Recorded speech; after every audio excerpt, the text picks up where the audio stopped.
సదాశివసమారంభాం శంకరాచార్యమధ్యమాం అస్మదాచార్యపర్యంతాం వందే గురుపరంపరాం. ఈ రోజున సమతా కుంభ అనేటువంటి ఒక కార్యక్రమంలో చినజీరి స్వామి గత 4 రోజుల నుంచి ఒక వివాదాన్ని లేపారు. ఇప్పటిదాకా కూడా హైందవులందరూ కూడా అటు విష్ణువైనా ఇటు శివుడైనా కృష్ణుడైనా ఏదేమైనా సమానంగా సమన్వయంతో తమ యొక్క భక్తి ప్రపత్తులతోటి ఆనందంగా ఆధ్యాత్మిక చింతనతో మెలుగుతున్నారు.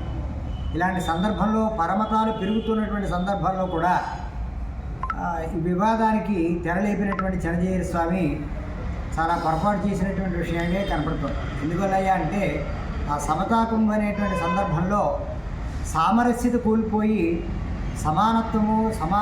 సామరస్యత కోల్పోయి శంకర భగవత్పాదుల వారు చతురామనాయాలు ఆయన స్థాపించలేదని, ఆయన సాక్షాత్తు నారాయణమూర్తి స్వరూపమని, సరే నారాయణమూర్తి యొక్క విశిష్టాన్ని చెప్పచ్చు, అయినప్పటికీ కూడా శివకేశవుల యొక్క అభేదానంద భవంతో అందరూ కూడా అద్వైతంతో శంకర భగవత్పాదుల వారు చెప్పినటువంటి అనేక శ్లోకాలని కొన్ని వందల వేల శ్లోకాలని అనేక రకాలైనటువంటి పద్యాలని కూడా భగవంతుని స్తుతిస్తూ ఆయన చేసినటువంటి రచనలన్నీ కూడా అందరూ ఆనందదాయకంగా చెప్పుకుంటున్నారు, తద్వారా ఫలితాన్ని పొందుతున్నారు. అయితే ఆయన చిత్రామనాయాలు ఎక్కడ స్థాపించలేదని, ఆయన శివ సంబంధమైనటువంటి విషయం కాదు అని, అసలు శివుడనో విష్ణువనో ఎవరు చెప్పారు?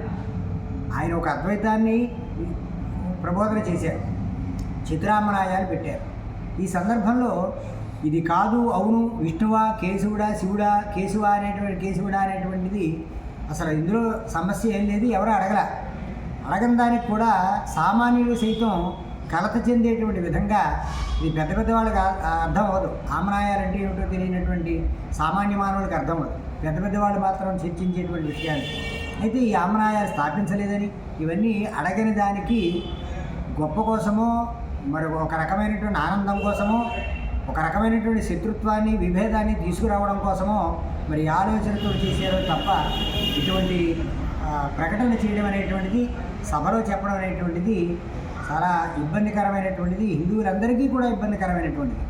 శివాయ విష్ణురూపాయ శివరూపాయ విష్ణువే శివస్య హృదయం విష్ణువస్య హృదయం శివ అని మిలిగేటువంటి చక్కటి సమన్వయంతో శివకేశవుల్ని ఆరాధన చేసేటువంటి హిందువుల మధ్యన ఒక రకమైనటువంటి విభేదాన్ని సృష్టించి ఆ విధంగా విభేదాలు ఉన్న కారణంగానే ద్వైతము అనేటువంటిది రెండు లేదయ్యా, అద్వైతము అనేటువంటిది, అంచేత ఈ రెండు అనేటువంటిది లేదు అనేది చెప్పడం కోసమే శంకర భగవత్పాదుల వారు ప్రయత్నం చేశారు. ఆ సందర్భంలోనే ఆయన విశేషమైనటువంటి పర్యటన చేశారు. విష్ణువు గురించి సంబంధించి అనేక శ్లోకాలు చెప్పారు, అలాగే శివుడి గురించి చెప్పారు, మీనాక్షిదేవి గురించి చెప్పారు, కనకధారాస్తవం చెప్పారు, ఇలా అనేకం చెప్పారు.